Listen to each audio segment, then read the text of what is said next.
Hello, welcome to Rewrite Your Reality with Reese. I am your host, and today I'm going to discuss reality creation. Now, I have a diagram, and I'm going to post it in the comment section. You can just open it and have a look at it while I'm discussing it, right?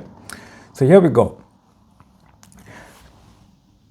In every moment of reality, what we can call a frame of reality, typically like in a movie, there are three key aspects of experiencing in my explanation of it anyway. See, when you're watching a movie, you're always watching frame by frame by frame. And even if the first frame and the last frame look completely different, can happen in completely different countries, can even happen in completely different time zones, eras or whatever, it's still one story. That's how stories affect who you are being in the scene.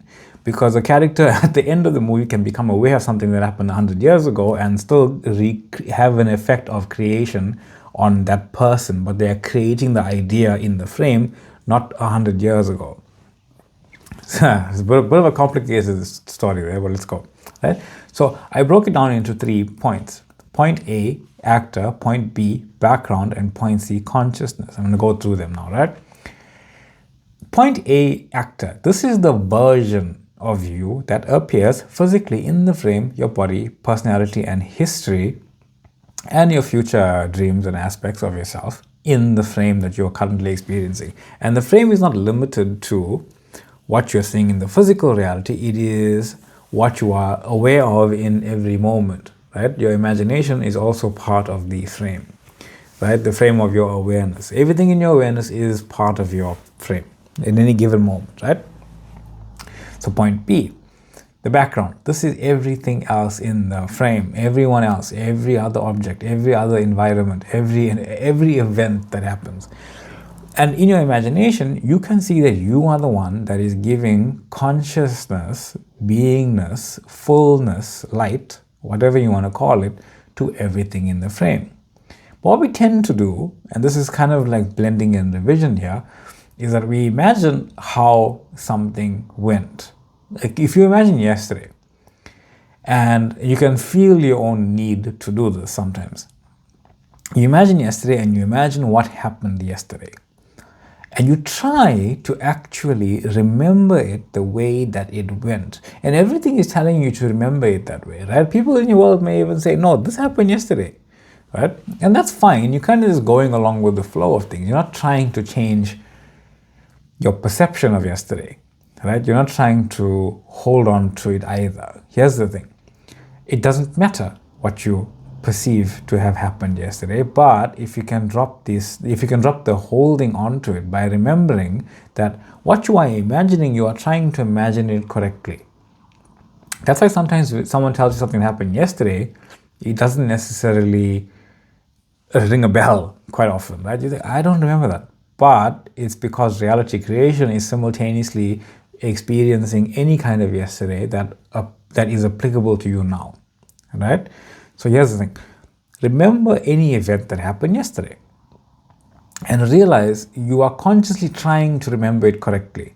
No matter how correct you think you are, no matter how right you think you are about that imagined scene, you are right. Even if you think it's wrong, you are also right? Kind of a weird thing there.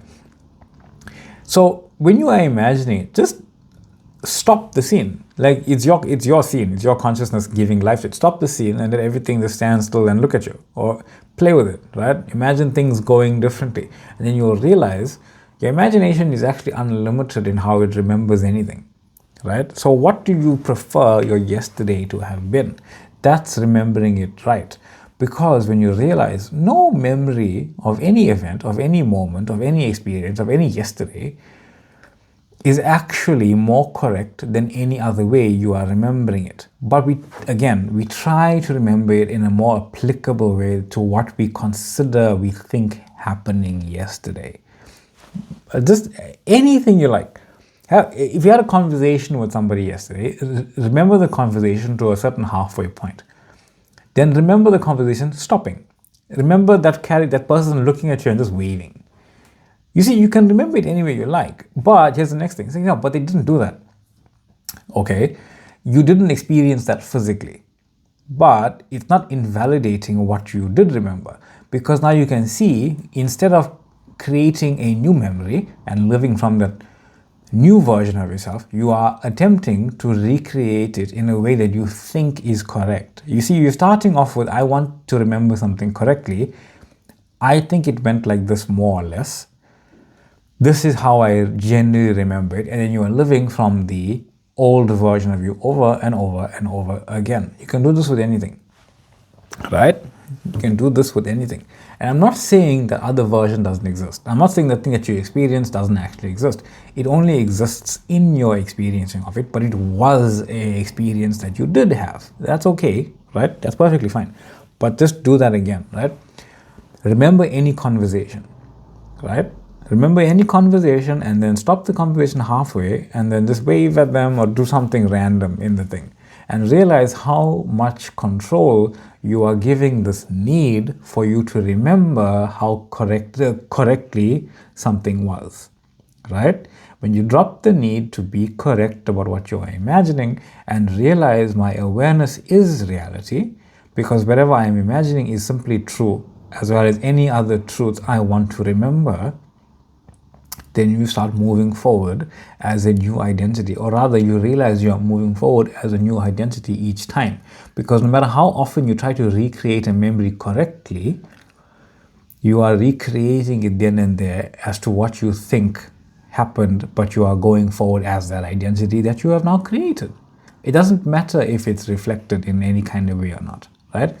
We want to see that, we do, and I understand that as well. I'm not saying, hey, if you remember going to a different school entirely, that you'll experience that. But if you have the desire and you feel like doing that, hey, I'd love to know what happens. It's fascinating for me, right? Truly. So play with your imagination, play with your memory of anything, right? Choose to consciously, I remember doing that. I remember having this conversation about this thing. Fine. I'm going to remember it differently and just experience myself as the identity who experienced that conversation differently, and then just see what happens, because I'm curious, right? It's a curiosity. Your intention is to be curious about reality creation and revision. So that's the background. But here's the thing, right? Point C, consciousness, the experiencer. That's the real you, right? Everything in your awareness is the real you, but the consciousness of that experiencing, that's the you that actually moves around, kind of, right? You experience moving around, rather. And this is the awareness that perceives point A and B and C, right? Yourself. You're perceiving yourself, and you're perceiving yourself, right? It's all the self, it's all consciousness, and you can see it again in your imagination that your consciousness is there, your actor is there, the background is there, but they're all happening within your awareness, and your awareness is the building blocks, the substance of that which it is, of everything. The building blocks of that which is. So if it is, as in is existing, if it's a thought, a feeling, an event, a person, or yourself, it exists. Well, it exists, and it is all from your awareness. Awareness first, I am first, then everything else, right? Always go there, always go back to I. Then you're moving, right? When you shift realities, the actor and the background in frame 1 stay exactly as they were. Frame 2 already has its own actor and background. What changes is where your point C, where you are seeing, of awareness is focused, right? So you see consciousness appear to move, but you're really just shifting your attention to a different version of yourself in another frame. Here's a fourth aspect that's kind of hidden to you once you realize all this. The fourth aspect of what you are experiencing is there is another version of you, consciousness, that stays in the frame and continuously shifts to other frames, but never leaving that frame, because the frame has to always exist. So consciousness is always being it and shifting at the same time to everywhere, right? So another aspect, consciousness part 2, consciousness, another you, never leaves any frame, because it's always choosing from that frame to an infinite number of other frames, to an infinite number of other realities, an infinite number of other experiences. Simultaneously, one of them is you, and the rest of them are not you, but they are one with you, but they are different experiences of the same oneness that you are one with. Whew. Right? This means there is a moving aspect of you, seemingly, and a still aspect of you, seemingly. It's all you, having different experiences of the same oneness, moving, stillness, everything, not everything at the same time. Whew. Right? So, holographic nature of reality.